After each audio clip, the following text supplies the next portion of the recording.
The first grave opened at 12:41 in the morning, while the last of Etta Dalton's funeral flowers were still giving off the faint, bruised smell of carnations. Hugh Mallory was alone at Cinder Ridge Cemetery when he heard the soil split.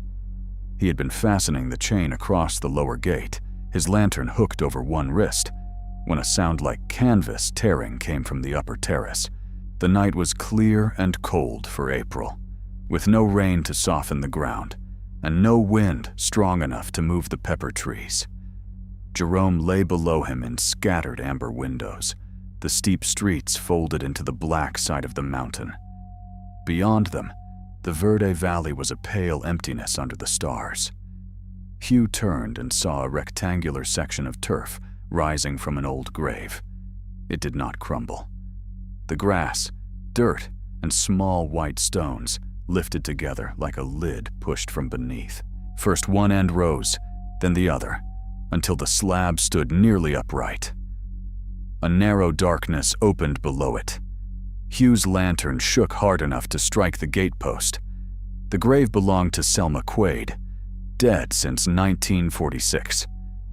Hugh knew that because he had mowed around her marker for 22 years, and because the stone leaned toward the road like a person trying to hear a distant vehicle. No relative had visited it in all that time. No flowers had been left there. Yet from the black opening came the dry scrape of metal against wood, followed by the slow creak of weight settling into a seat. A woman sat up inside the grave. She wore a dark work dress with the collar buttoned at the throat. Red cemetery dust had preserved the folds of the cloth and hardened across her cheeks in a thin mineral mask. Her hair had gone the color of old rope. Both hands rested in her lap around a black iron coffin handle. Hugh could not see her eyes. A strip of burial cloth had been tied over them. The handle turned in her hands. It pointed downhill toward Etta Dalton's fresh grave. Hugh backed into the gate. His lantern fell, went out, and rolled under the chain. The dead woman placed one shoe on the edge of her coffin. She did not climb. She waited with the stillness of someone listening for two others who had not yet arrived. By the time Hugh reached the nearest telephone, he had bitten through the inside of his cheek without feeling it. Irene Dalton was still awake when the call came. Her mother's funeral dress lay folded over the back of a chair in the kitchen, though Etta had been buried in it 6 hours earlier. Irene had sewn the left cuff after the undertaker tore it on a latch, then taken the dress home by mistake when Vernon Sloat's assistant returned it in the wrong garment bag. The black sleeve hung toward the floor. A faint line of red dirt had appeared along the hem. Irene stared at it while the telephone rang a fourth time. She was 41, broad-shouldered, with short brown hair that always carried the clean, bitter smell of paint thinner. She owned Dalton Lettering and Glass on Hull Avenue, where she painted store windows, truck doors, church placards, and the curved gold names on funeral home glass. Her fingers were stained green from a grocery sign she had finished that afternoon before changing into mourning clothes. She had spent the burial watching those fingers rest on the white cloth of her mother's coffin and thinking that Etta had died, with one request unfulfilled and 3 others ignored. No metal handles. Feet uphill. The grave opened before sunset. The family had failed at all 3. A brake line on the hearse had delayed the procession. The cemetery crew had turned the coffin in the wrong direction because the slope made the lowering frame easier to place. Vernon Sloat had assured them that the black iron handles were new old stock, stronger than the rope loops Etta had ordered. Marshall, Irene's younger brother, had accepted every explanation because the funeral was costing less than expected and because he wanted the afternoon over. Irene had said nothing after the first argument. She had stood beneath the hard light and watched the coffin descend with Etta's feet toward the town. Now Hugh's voice came through the receiver in broken pieces. "You need to come back. What happened? One of the old graves is open. Was it robbed?" "No." She heard him breathe through his nose. Somewhere near him, a metal object struck stone once. "Hugh?" It opened itself. Irene looked again at the dress over the chair. The red line at the hem had lengthened. It was not dirt rubbed into fabric. It was coming through the threads from the inside. Which grave? Hugh did not answer immediately. Selma Quaid. The name meant nothing to Irene, but the sound of it altered the room. The old refrigerator stopped humming. The kitchen clock continued to tick, though each second seemed farther from the last. Then a small black iron loop pushed out through the folded cuff of Etta's funeral dress. It emerged as if the cloth had grown around it. One end, then the other. A coffin handle no longer than Irene's palm hung from the sleeve, turning gently until it pointed toward the cemetery. She wrapped the receiver cord around her wrist to keep from dropping the telephone. "I'm coming," she said. Marshall arrived at the cemetery in his pickup 3 minutes after Irene. He had changed out of his suit and wore a denim jacket over a white undershirt. His face was swollen from whiskey and grief. He stopped his truck behind Irene's station wagon, left the headlights on, and demanded to know why Hugh had called them instead of the sheriff. Then he saw Selma Quaid sitting in her grave. The three of them stood below the upper terrace. Hugh held a flashlight with both hands. Irene carried the small handle from the dress in a paper grocery bag. Marshall kept saying that the body could not be Selma, that a grave robber had planted it, that Hugh had made some mistake with an abandoned coffin. The corpse raised its head. The cloth over its eyes was painted with a white arrow. Irene knew the shape before the flashlight reached it. The arrow had a long tapering tail and one blunt corner on the left point. It was the same hand-cut stencil her grandfather Ambrose Dalton had used on cemetery direction boards. Irene had inherited 6 of his metal stencils in a wooden drawer at the sign shop. She had used that arrow for years without changing its flaw. Selma Quaid lifted the iron handle to the level of her chest. From Etta's grave came 3 heavy knocks. Marshall stopped speaking. The new soil over their mother's coffin bulged upward, then settled. The carnations around the mound turned one by one, their stems bending until every pale head faced Selma. Hugh whispered, "There are 2 more." "2 more what?" Marshall asked. "Graves." Before Hugh could explain, the cemetery road below them filled with the sound of wheels. No vehicle appeared. The sound climbed the switchback slowly. Wooden wheels over gravel. A pause, a pull, then another turn. Irene saw the dust rise along the road in a low line. It reached the locked gate, passed through it, and continued uphill toward them. Selma Quaid stepped out of her grave. Her joints made no noise. Soil slid from her dress, but did not fall straight down. It drifted toward Etta's burial mound, gathering against the fresh earth in thin red fingers. She stood beside her own open grave and waited. Farther up the hill, under a row of cracked marble markers, the second grave began to breathe. Sheriff Amos Bell reached Cinder Ridge at 1:17 with a deputy, a medical bag, and a temper made worse by the steep climb. He had been sheriff for 9 years and had learned that fear in Jerome usually arrived wearing the clothes of a practical problem. A cracked retaining wall, a drunk on a roof, a gas leak, a rattlesnake in a pantry. He ordered everyone away from Selma Quaid's grave, sent his deputy to wake Vernon Sloat, and climbed into the opening himself. The coffin was intact, except for its lid. The screws lay in a neat line along the body's right side, each one upright in the soil. There were no tool marks. The wood had not broken. The lid rested beneath the coffin as though it had been pulled through the bottom without disturbing the box. Bell touched Selma's wrist. Her skin was cold and hard beneath the red mineral crust. "She was embalmed," he said. "Arsenic, maybe. Old soil does odd things." "Old soil doesn't sit a woman up," Hugh said. Bell gave him a warning look. "Old graves collapse. Bodies shift. People see movement after they've been called out of bed." Selma turned her head toward him.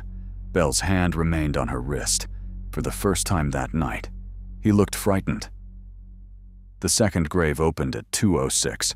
It belonged to Nico Baird, a burial wagon driver killed in 1946 when his truck went through a guardrail on the road to Clarkdale.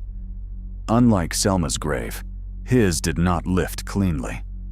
The marker sank first. Then the earth separated into two long banks, leaving the coffin exposed between them. The lid slid toward the foot end and stopped. Nico Baird sat inside wearing a canvas coat. A length of black iron lay across his shoulders like a yoke. Two broken coffin handles were wired to it. His mouth was packed with pale wood shavings. When the night air touched him, the shavings stirred. They flowed from his lips in a narrow stream, crossing the ground against the slope. At Etta's grave, they disappeared into the loose soil. The mound shuddered once. From beneath it came the scrape of her coffin, moving sideways. Marshall lunged forward. Irene caught his jacket. "Don't. That's our mother. I know. They're taking her." He tore free and reached the mound, just as one of the black handles on Etta's coffin pushed through the earth. His fingers closed around it. Every open grave answered. The soil beneath Marshall's boots dropped 6 inches. A rectangular seam formed around him, exact and sharp, the size of a burial plot. Selma raised her handle. Nico's iron yoke tilted toward Marshall. The dark space under his feet deepened. Irene seized the back of his jacket and pulled. Hugh caught one arm. Belle grabbed the other. They dragged Marshall across the forming seam as the ground sank to his knees. A smell rose from it. Not decay, but cold canvas, machine oil, and the chalky sweetness of old funeral flowers. The instant Marshall's hand released the coffin handle, the new grave beneath him stopped opening. Belle ordered everyone out of the cemetery. They retreated to the lower road, but the chain at the gate would not lift. It had twisted itself into 3 loops, shaped like coffin grips. Belle's deputy cut it with bolt cutters. The severed ends fell to the ground and began inching uphill like black worms.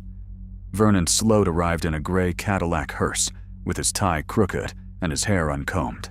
He was 60, pink-faced, and careful in all public matters. Sloat funeral service had buried nearly half the town over 3 generations. Vernon spoke in the gentle voice he used when asking families to choose casket fabric. He examined the open graves from behind the sheriff. "Subsidence," he said. Belle stared at him. "Both of them?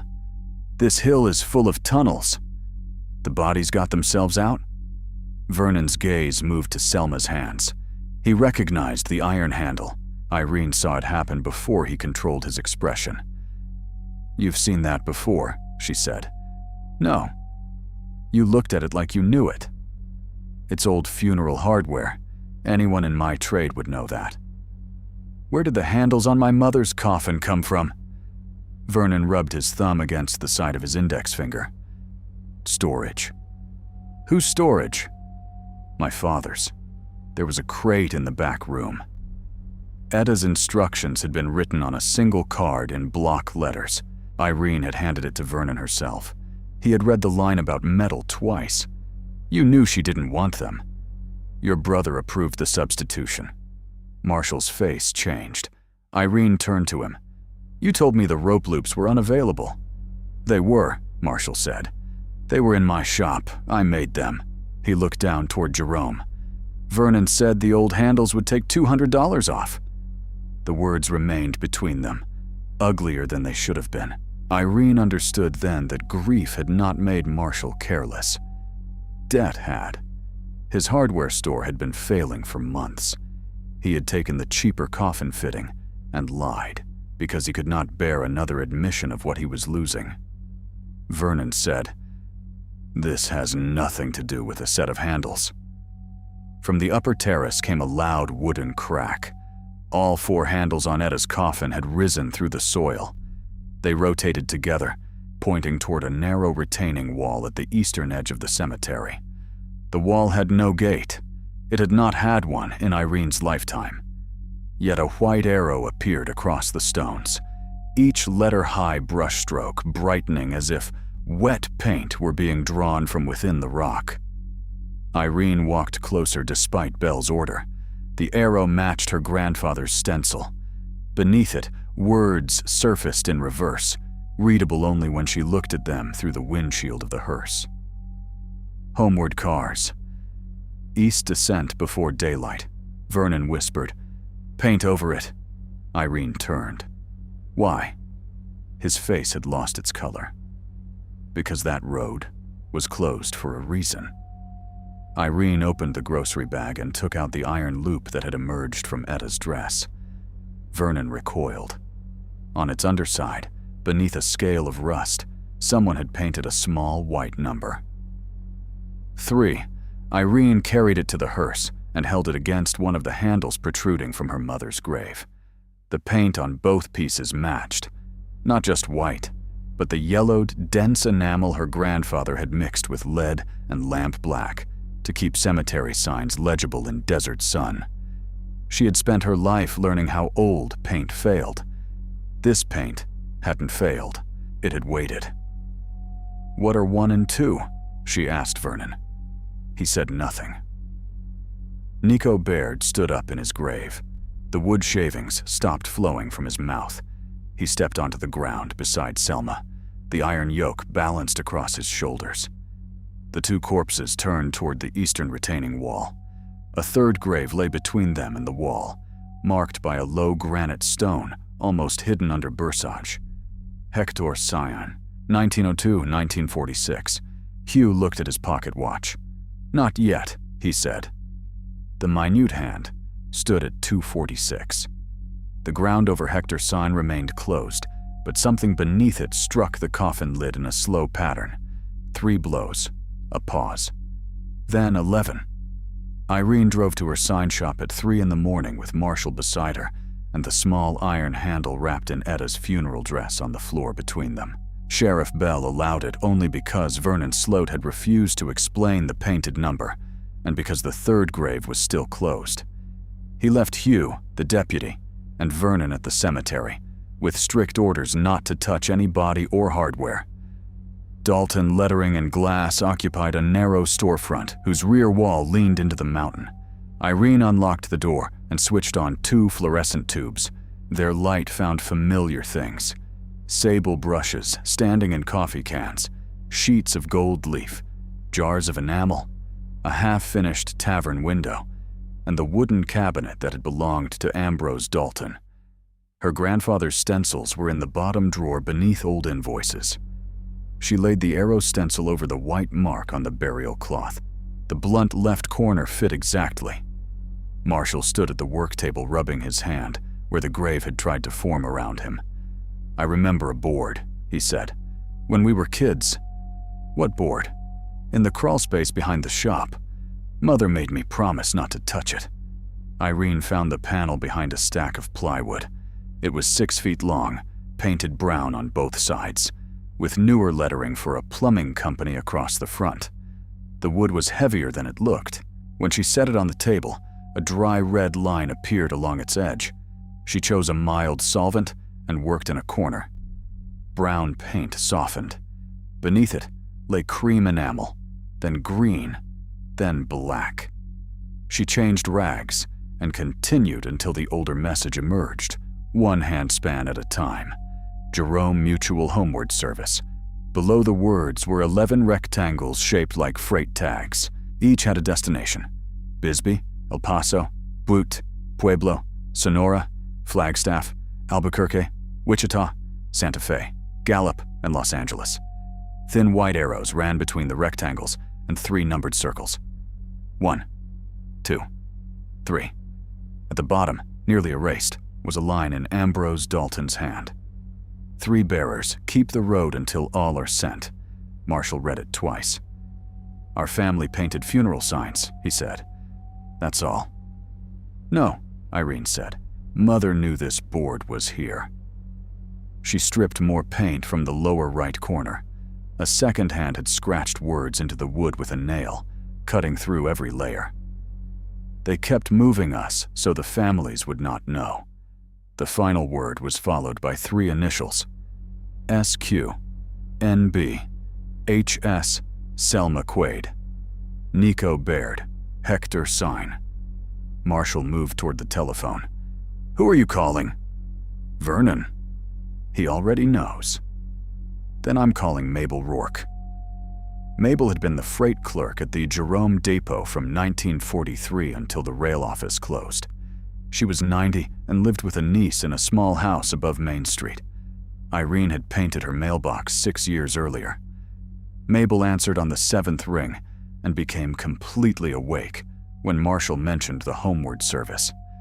"Bring the board," she said. "Do not bring Sloat." Her niece let them into a living room warmed by a gas heater. Mabel sat upright in a robe, her white hair braided down one shoulder. She did not look at Irene first. She looked at the wrapped handle. "Which number?" she asked. 3. Mabel closed her eyes. Then Etta chose herself. Irene set the board against the sofa. "Chose what?" "A last burial." She said it would have to be someone whose family still lived here, someone the Hill could call back if the road failed. Marshall's voice rose. "Our mother did not curse her own funeral." Mabel turned to him. "Your mother spent 30 years trying to make one honest thing out of what her father bought."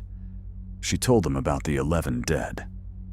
In October 1945, a night furnace at Crown Ledge Reduction Works leaked poisoned gas into a bunkhouse below the assay yard. 11 contract laborers died before sunrise. The company had employed them through labor agents in several states and across the Mexican border. Their families paid Jerome Mutual Homeward Service to prepare and ship the bodies home. The mine added money on the condition that no public inquest delayed production. Coffins were purchased. Freight tags were printed. Families received telegrams saying departure had occurred. No coffin left the depot. The company's insurer disputed the claims. Jerome Mutual borrowed against the shipment money. Vernon Sloat's grandfather, Lamar, used the bodies in a deception that lasted almost 9 months. Whenever a family representative came to Jerome, one coffin was carried to a temporary grave, bearing the proper destination tag. After the visitor left, the body was moved again. Some were shifted 4 or 5 times. Others were placed in vacant graves during daylight and removed at night. The cemetery became a map of false departures. Selma Quaid washed and dressed the dead. Nico Baird drove the burial wagon. Hector Sign dug and reopened the ground. At first, they believed the delay would end when the insurance settlement arrived. When Lamar Sloat and Ambrose Dalton spent the money, the 3 workers refused to continue. "They made a road," Mabel said, "an east descent from the cemetery to the old freight cut. They meant to bring all 11 down at once, put them on the platform, and force the town to see the coffins before the morning shift." Etta helped paint the arrows. She was 15. "What happened?" Irene asked. "Someone moved the arrows?" The funeral convoy took the wrong switchback in darkness. The burial truck went through a timber barrier and down a ravine. Nico, Selma, and Hector were killed. The 11 coffins were recovered before daylight and hidden in an abandoned counterweight chamber beneath the cemetery's eastern retaining wall.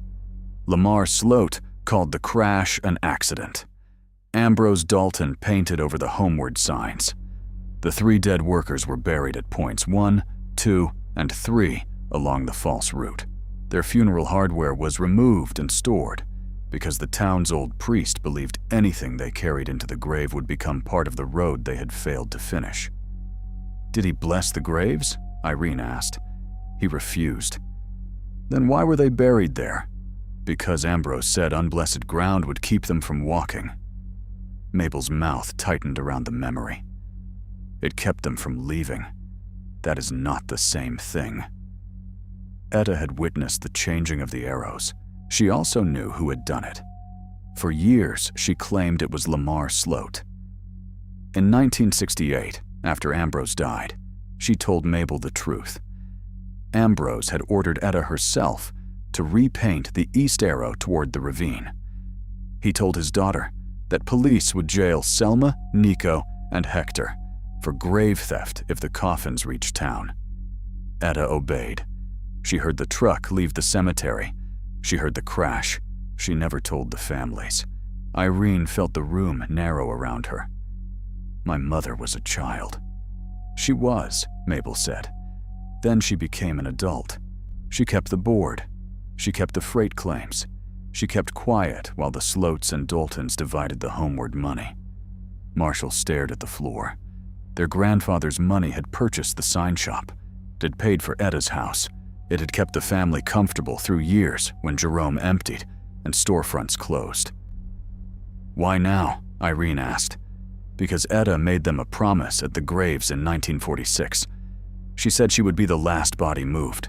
She said when she died, they could use her burial to open the road again. Marshall shook his head. She asked for no handles. She was giving you a choice, Mabel said. A plain burial would have let the promise die with her. The old handles called it due. Irene thought of the card. No metal handles. Feet uphill. Grave opened before sunset. Etta had written instructions that could prevent the curse while arranging her estate so the cheap funeral hardware would tempt Marshall. It was not an accident. It was a judgment disguised as an option. A hard knock sounded beneath Mabel's living room floor, then another, then 11. The iron handle inside the funeral dress twisted toward the east wall. Mabel looked at the clock. The third grave will open when the old road has enough weight. What does that mean? Marshall asked. It means the dead have begun changing places. They reached the cemetery at 3:29. Every marker on the lower terrace had shifted, not toppled. Shifted. Stones stood one plot away from where they belonged. Some faced uphill, some toward the sealed east wall. Hugh and the deputy had marked the original positions with chalk, but white arrows now ran through the chalk lines, leading from grave to grave. Vernon Sloat was gone. Sheriff Bell stood beside Etta's mound, holding a revolver he had no reason to use. He said he needed records from the funeral home. He ran, Marshall said. No, Hugh whispered. He pointed to the upper road. The gray hearse was there, parked without lights.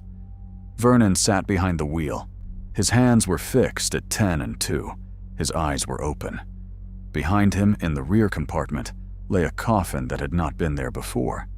It was small, made of raw pine, and covered with 11 freight tags. Vernon's mouth moved. The closed windows muffled his words. Irene approached the driver's side. Frost feathered the glass from within.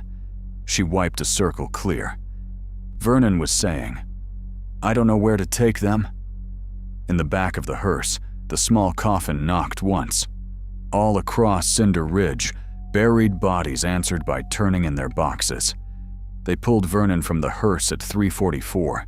His fingers remained curved around an invisible steering wheel, even after Bell laid him on the road. A black line circled each palm where the coffin handles had touched him during Etta's funeral. When Irene tried to straighten his hands, the small pine coffin in the rear compartment slid 6 inches toward the doors.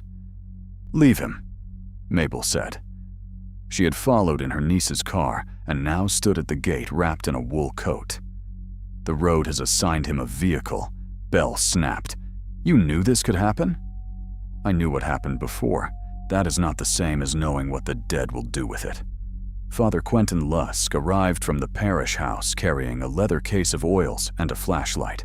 He was younger than Irene expected a priest summoned before dawn to look, with gray beginning at his temples and desert dust on the knees of his trousers. Vernon had called him from the funeral home, speaking so rapidly that Quentin understood only 3 phrases: "Wrong road," "3 bearers," and "Do not let the sun find an empty grave." Quentin examined Selma and Nico without touching them. He found no cross, medal, or rosary on either body. In the lining of Selma's dress, he found a narrow strip of canvas painted with instructions. "When one opens, return the handle. When 2 open, clear the road." When 3 open, carry no living weight. Before sun, send the unsent. The words were in Etta's hand. Marshall read them over Quentin's shoulder. She put that there. Not recently, Irene said. The paint had cracked into a pattern she recognized from decades of heat and winter cold. Etta had painted the strip before Selma was buried, while still 15 or 16, then concealed it in the dress. She had known enough to leave a rule and not enough courage to follow it. Return which handle? Belle asked. Irene lifted the small iron loop marked 3. Mabel pointed toward Hector Syne's closed grave. That belongs to him. Then put it back, Marshall said. No living person carries weight after the 3rd grave opens, Quentin said. It hasn't opened yet. The cemetery had begun to hum. The sound came through the soles of their shoes, low and steady, like a truck engine idling far underground. Irene crossed the terraces toward Hector's grave. Selma and Nico watched her. Their eye-covering and wood-filled mouth made them less like risen corpses than workers mutilated into signs.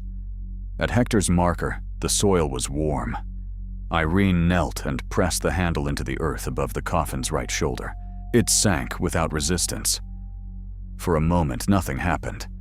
Then a hand rose from the dirt and closed around her wrist. It was not Hector's hand. It was Etta's. The fingers wore the plain silver ring Irene had placed on her mother before the coffin closed. The hand gripped once, not pleading, not threatening, but directing. It turned Irene's wrist until the small handle faced east. Across the cemetery, every grave gave a single deep knock. Etta's hand released her and withdrew. The handle remained suspended above the soil. Mabel shouted. She did not return it. She marked the last route. The 3rd grave opened at 4:03. Hector Syne's marker rose first, carried upright on a column of earth. The ground around it peeled back in 4 long strips. His coffin came up level with the grass, intact and lidless. Hector lay inside in a white shirt and dark trousers, his ankles bound with a length of painted signboard wire. In his arms, he held 11 blank freight tags. His eyes were open. They reflected no faces. In each pupil, Irene saw a narrow road descending through darkness. Hector sat up. Selma and Nico turned toward him. The 3 opened graves formed a rough triangle around Etta's burial. Before dawn, exactly as the story would later be told, all 3 were open. The moment Hector placed his feet on the ground, the moving began. Etta's coffin rose from the earth without shedding a grain of soil. It came up horizontally, held by its 4 black handles, though no hands touched them. The lid was bowed upward from within. Marshall cried out and moved toward it, but Quentin caught him. The coffin drifted 3 feet above the mound and turned until Etta's feet faced uphill, correcting the burial's first violation. Then it traveled between Selma, Nico, and Hector. Each dead worker laid one hand on the coffin. Their touch left a white arrow on the wood. Beneath the lower terrace, another coffin began to move. They could see its path by the ridge of earth, traveling through the cemetery like a molehill, except it was 8 feet long and carried stone, roots, and burial flowers without breaking the surface. It stopped beneath a vacant plot. The earth opened, accepted it, and closed. At the same instant, the body formerly buried in that plot rose through a neighboring grave. The process spread. Markers turned. Soil lifted in narrow rectangles. Coffins slid below the grass, passing one another in the dark. Some dead emerged, only as hands reaching from open seams to pull a box farther along. Others sat upright briefly, turned their faces toward the eastern wall, and sank into different ground. A child's white shoe appeared beside a veteran's stone. An old man in a brown suit rose from a family plot, crossed his arms, and descended into an unmarked grave 20 yards away. No body walked freely. The cemetery moved them as freight. Hugh fell to his knees. "I buried half of them." "No," Mabel said. You put boxes where the map told you. This started before you. That does not make it less mine. The hum deepened. Jerome's lights below flickered and rose. Dogs began barking along the lower streets. Sheriff Bell ordered his deputy to block the cemetery road. The deputy reached the gate and stopped. 3 empty graves had opened across the roadway, side by side. They were not old plots. Their walls were sharp, damp, and waiting. One held the shape of Vernon Sloat.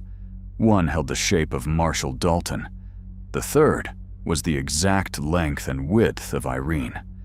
Quentin read the painted rule again. Carry no living weight. They are replacements, Mabel said. If the bearers cannot finish, the road takes new people from the families that stopped them. Irene climbed onto the running board and pulled open the door. "Where is the East Road?" she shouted. Vernon's teeth chattered. "There is no East Road." "There was in 1945. Your grandfather closed it." "How?" "With your sign shop." She stared at him. "The first Dalton shop was not built where yours stands now," Vernon said. "It was a shed on the cemetery cut." When the road was closed, Ambrose took the timbers and sign panels into town. The big gold shop sign, your original sign, was the gate beam. The arrows will not recognize the descent without it. Irene pictured the old sign hanging inside her shop, too heavy for the exterior brackets, painted with raised gold letters. Dalton signs, roads made plain. Etta had never allowed Irene to remove it, even when the wood split. The lower edge contained 2 iron sockets, whose purpose no one had known. "We need that sign," Irene said. Marshall looked at his truck, then at the shifting graves. "We will never get back in time." Mabel pointed to the small coffin inside the hearse. "The road has a vehicle." Vernon shook his head violently. "I won't drive it." "You already are," Quentin said. The rear doors slammed. The hearse rolled forward. Irene jumped into the passenger seat and dragged Marshall in behind her. Vernon's feet did not touch the pedals. His fixed hands hovered above the steering wheel while it turned by itself. The 3 bearer corpses approached. Selma climbed into the front beside Irene, folding herself into a space that did not exist. Nico and Hector entered the rear with the small pine coffin. The hearse suspension sank under their weight. Vernon made a thin sound in his throat. The vehicle descended from Cinder Ridge with no headlights, every intersection below filled with pale directional arrows painted across the pavement. They appeared only long enough for the hearse to pass, then faded behind it. At the sign shop, the front door stood open. Irene had locked it.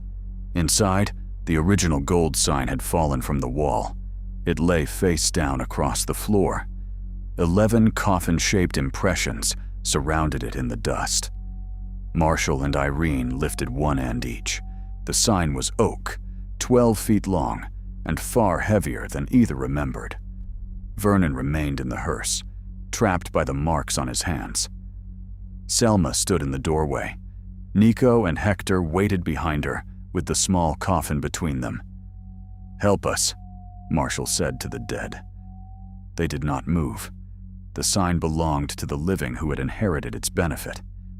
Irene and Marshall dragged it inch by inch over the threshold. Gold letters scraped the floor.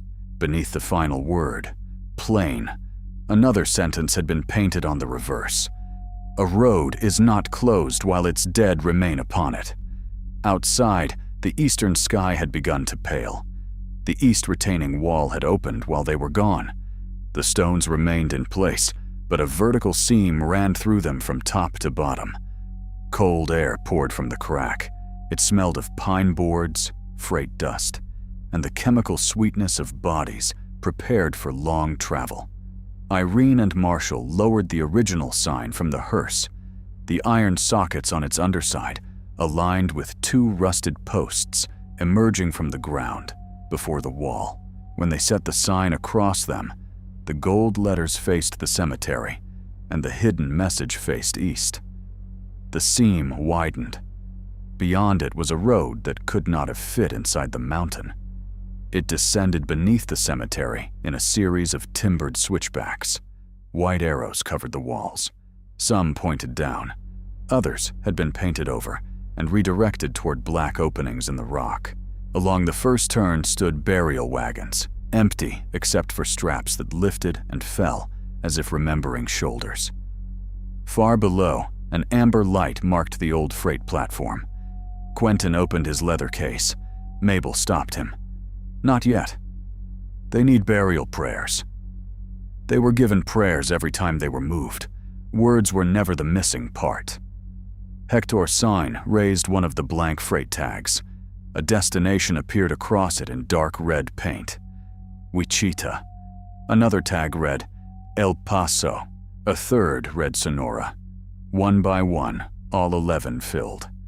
The small pine coffin in the hearse split along its sides. It contained no body. Inside were 11 iron handles wrapped in old shipping cloth, one set for each unsent coffin. Each handle bore a number and a destination. Etta had hidden them inside Sloat funeral service decades earlier, waiting for her burial to bring them back together. The 3 open graves behind the group began to deepen. Selma, Nico, and Hector turned toward them. The rule on the canvas strip returned to Irene. When 3 open, carry no living weight. The empty graves were ready to take successors if the road failed. Dawn had reached the far rim of the valley. The sun itself had not yet cleared the mountains. "We need the coffins behind the wall," Irene said. "And then?" Marshall asked. "Send the unsent." "Send them where? The railroad is gone." Mabel looked down the impossible road. The promise was not a train. The promise was that they would leave Jerome. The road only needs to reach beyond the place that kept them. Vernon remained in the hearse, breathing in shallow pulls. The black circles around his palms had spread into the lines of his fingers. "My grandfather's chamber has a rear gate," he said. "It opens above the old freight cut. If the coffins cross that threshold, the town no longer holds them." "Why didn't your family do it?" Marshall demanded. "Because the chamber is full." The first 11 bodies were not alone. For 9 months in 1945 and 1946, Lamar Sloat had used other dead as substitutes whenever the contract workers' remains were too damaged to display or too far along in decay. He moved local coffins into visiting rooms, dressed one corpse in another man's suit, and used sealed casket excuses when resemblance failed. Families who believed they were standing beside their own dead sometimes viewed strangers. After the fraud ended, the substituted bodies were also hidden along the descent, rather than returned to their graves. "How many?" Belle asked. Vernon whispered, "I don't know." The cemetery answered for him. 47 graves opened narrow seams. Not fully, only enough for one hand from each burial to rise and point toward the hidden road. The dead had moved because none of them could be certain where they belonged. Irene understood the macabre order spreading across Cinder Ridge. The 3 bearers were not simply retrieving 11 men. They were sorting an entire cemetery, whose burials had been corrupted by years of substitutions. Every shifted coffin was being returned according to contact.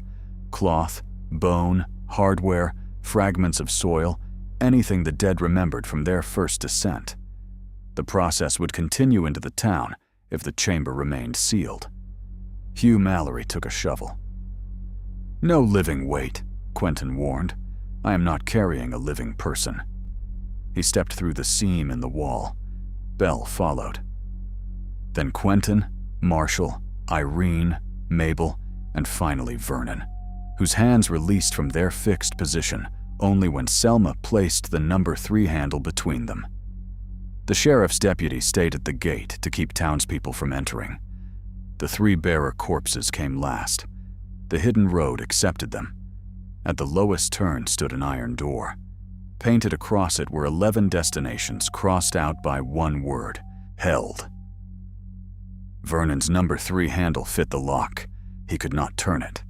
The black marks in his palms had become complete coffin outlines. His arms trembled under an invisible burden. "It wants Lamar." "Lamar is dead," Belle said. "It wants his house." Quentin looked at the 3 waiting graves visible impossibly through the timbered ceiling above them. Then his descendant must give up what the house kept. Vernon understood. Sloat Funeral Service had never been merely a business inherited through work. The original building, the Cadillac hearse, the casket inventory, and the family property had all been purchased or preserved with the homeward funds. To open the door, he would have to surrender the institution that gave his name authority over the dead. He began to cry without sound. "My wife is upstairs in that house," he said. "My father died in the preparation room. Every room I know is there." Irene thought of her own shop sign lying across the entrance behind them. She thought of Ambrose's money in the walls, Etta's silence in every brush drawer, and the years she had believed she had inherited only skill. "Then give up the name on the building," she said. "The rooms can become something else." Vernon placed both marked hands on the lock. "Sloat Funeral Service is finished," he said. The iron door opened. The chamber beyond was broad and low, carved around the remains of an inclined counterweight shaft. 11 shipping coffins stood upright against the walls. Their lids were secured with black handles. Between them were dozens of bodies laid on funeral quilts, each turned toward a destination it had never reached. The amber light came from no lamp. It shone through old freight labels, making the paper translucent. At the center of the chamber rested Etta Dalton's coffin. It had arrived before them. The lid stood open. Etta lay inside with red paint on her fingers and the white arrow stencil over her heart. Her eyes were closed. Her feet pointed uphill even here, toward Cinder Ridge. Marshall went to her. Irene caught his shoulder. "Do not lift her. She is our mother." She made herself the last body moved. Etta's right hand opened. In her palm lay a small paint scraper. Irene recognized it as Ambrose's, the one he used to remove bad lettering from glass. Its blade was stained white. A final message had been painted inside the coffin lid. I turned the arrow. "Do not turn me into an excuse." Marshall folded over the edge of the coffin. For years he had defended Etta by calling her a frightened girl, which was true. Irene had condemned her by thinking of the property and silence she later accepted, which was also true. The coffin refused both simplifications. Etta had spent her life trying to arrange a reckoning without standing alive before the people she had harmed. Even her last act placed the burden in her children's hands. The dead around the chamber began to sit up. Not all at once. A shoulder rose beneath a quilt. A head turned. Fingers closed around coffin edges. The 11 contract workers came forward from their upright boxes, wearing the clothes prepared for travel in 1945. Freight tags hung at their wrists. Behind them, the substituted dead rose in garments that did not belong to them. The chamber became a funeral crowd without mourners. Selma removed the cloth from her eyes. There were no eyes beneath it, only 2 white arrows painted into the hollows. Nico opened his mouth and released the final wood shavings. Hector cut the wire from his ankles using Etta's scraper. Then the 3 took their places beside the 11 upright coffins. They lacked a 4th bearer. Their heads turned toward Irene. The empty grave shaped for her widened above. Quentin said, "No living weight means no living person can be carried. It does not say the living cannot carry." Irene stepped beside Selma. Marshall joined Nico. Hugh took a place beside Hector. Vernon stood at the 4th corner of the first shipping coffin. The weight was immense, not because the body was heavy, but because every false burial attached to it seemed to pull in another direction. Irene felt family expectations, paid telegrams, closed lids, borrowed suits, and 40 years of convenient uncertainty dragging against her arms. "Where?" Belle asked. The rear of the chamber had no visible gate. Irene looked at the arrows. All of them had been painted by people who wanted someone else to follow. The only unpainted surface was Etta's coffin lid. She took the scraper from Hector and removed the white arrow stencil from Etta's chest. Under it, on the fabric of her dress, her mother had sewn one plain word: out. Irene pressed the stencil against the rear wall and painted with the red dust from Etta's fingers. One arrow, straight ahead. The wall opened onto the old freight, cut under a paling sky. The procession began. 11 shipping coffins went first, carried by the living and guided by the 3 dead bearers. Behind them came the substituted bodies, not in coffins, but walking in pairs, with hands resting on one another's shoulders. Their movements were slow, formal, and free of anger. The horror lay in their obedience, in how readily the dead resumed the route the town had denied them. Cinder Ridge moved above. Coffins passed underground from wrong plots to right ones. Open graves accepted their own dead and rejected strangers. Headstones crossed terraces in silence. Families at the gate watched burial mounds rise and settle like breathing chests. No corpse attacked the living. None needed to. The empty replacement graves remained visible, promising what would happen if the procession stopped. The first shipping coffin crossed the threshold of the freight, cut at 5:11. The second, at 5:16.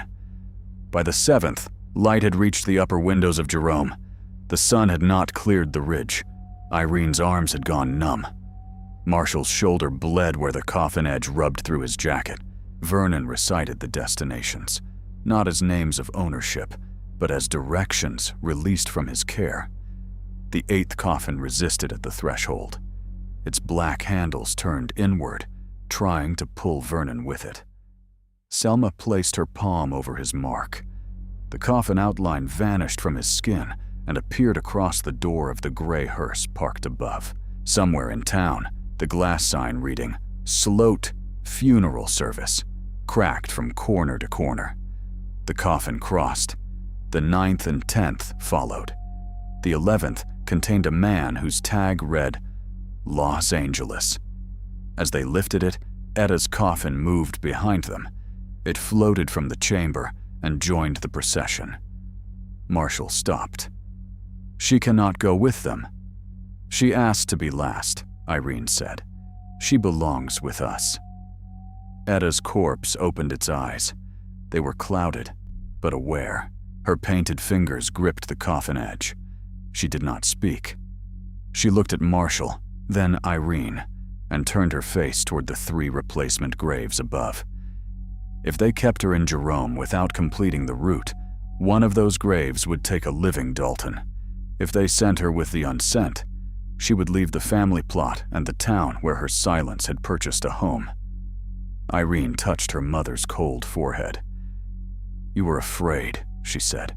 "You were also responsible." Etta closed her eyes. It was the only absolution she would receive, and the only accusation that did not erase the child she had been. The 11th coffin crossed the freight boundary. Behind it, the substituted dead stepped into the dawn air. As each passed beyond the cut, the wrong clothing fell away in strips of dust. They became briefly visible as they had been buried. An infant wrapped in a blue blanket, an old miner with a broken thumb, a woman with a comb pinned over one ear, a boy wearing one shoe. Then they turned and walked back uphill, not to the chamber, but toward their proper graves. Etta's coffin remained at the threshold. The sun touched the highest chimney in Jerome. The 3 open graves began to close. Selma, Nico, and Hector stood on the town side of the boundary. Their own graves waited above. If they returned before Etta crossed, the road would remain unfinished. If Etta crossed first, her grave at Cinder Ridge would be empty when sunlight reached it.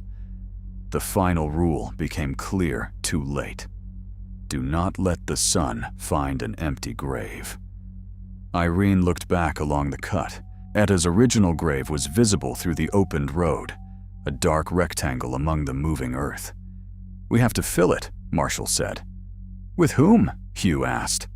The replacement graves answered by deepening. Mabel, standing near the wall entrance, held up the original gold sign. "With what bought the grave," she said. The Dalton sign was 12 feet of oak, gilded with money taken from the unsent dead. Irene and Marshall carried it to Etta's open plot.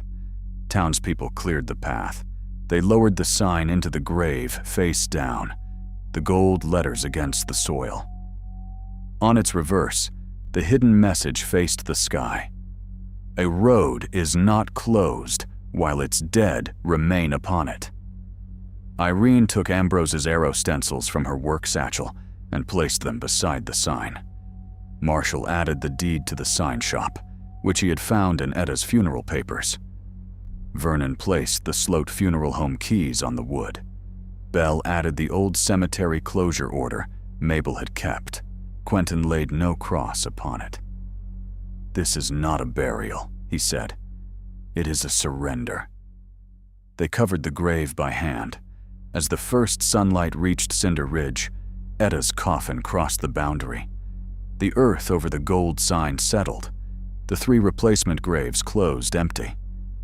Selma Quaid, Nico Baird, and Hector Sine turned toward the valley. For one moment, their bodies lost the red mineral hardness of the cemetery. Selma's eyes returned. Nico's mouth was whole. Hector's ankles were free. They looked not peaceful, but finished. Then they walked into the brightness beyond the freight cut and were gone. Across Cinder Ridge, every open grave closed. The cemetery became still at 5:47 on the morning of April 11, 1975. The substituted dead were identified slowly through dental work, clothing, family descriptions, and the contents of old burial envelopes. Cinder Ridge closed for 8 months, while every accessible grave was examined. Hugh Mallory remained superintendent and refused to permit a burial after 4 in the afternoon. He also refused metal hardware taken from another coffin, even when families accused him of superstition. Vernon Sloat removed his family name from the funeral home before the week ended. The building became a community mortuary governed by a public board. He stayed for 1 year as an employee, teaching the younger attendants every concealment his grandfather had used. After that, he left Arizona. The black coffin outlines never returned to his palms, but he could no longer close his hands around a steering wheel.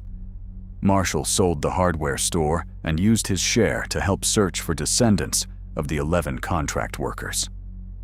Some families accepted the recovered freight tags. Others sent them back unopened. He never forgave Etta for designing a choice she knew her children might fail, though he stopped defending the lie that she had been powerless all her life. Irene lost Dalton lettering and glass. The deed lay beneath 6 feet of earth with the gold sign, and she refused to challenge its surrender in court. She rented a smaller room on Main Street and worked without a family name over the door. For cemetery signs, she used arrows with perfect corners, nothing inherited from Ambrose's stencils. Etta was not returned to Cinder Ridge. Her coffin was found beyond the old freight boundary at sunrise, empty except for the silver ring, the paint scraper, and a layer of red dust shaped like 2 folded hands. Quentin buried those objects in unconsecrated ground outside the cemetery, not as punishment, but because Etta's last honest act had been to leave the plot purchased by silence. The 3 graves of Selma Quaid, Nico Baird, and Hector Sine remained open until their corrective markers were ready. When Hugh finally lowered the stones, he found no coffins beneath them. Only 3 parallel wheel tracks descended through solid rock toward the east. Years later, the case acquired the title by which it was remembered: the cursed burial that opened 3 graves before dawn and moved the dead. Tourists repeated versions involving mine ghosts, stolen gold, or a hearse driven by a corpse. Jerome residents who had been present rarely corrected them. They knew the truth was less simple and more shameful. The dead had not risen to punish strangers. They had resumed labor assigned to them by the living and refused to stop until the living carried part of it. Irene visited Cinder Ridge every April 11th before sunrise. In 1986, Irene arrived to find 14 sets of footprints in the red dust. 11 led out through the cemetery gate. 3 ended at the empty bearer graves. At the center of Etta's plot stood a small wooden direction board no one had installed. It had no family name and no destination. On one side, in fresh white paint, was a single arrow pointing away from Jerome. On the other side were the impressions of many dead hands, all pressed flat into the wood. One space remained empty, exactly the size of Irene's palm. She did not fill it. When the sun rose over the Verde Valley, the board turned by itself until the arrow faced east. Then, from beneath the sealed grave, came the sound of a heavy vehicle taking the correct road at last.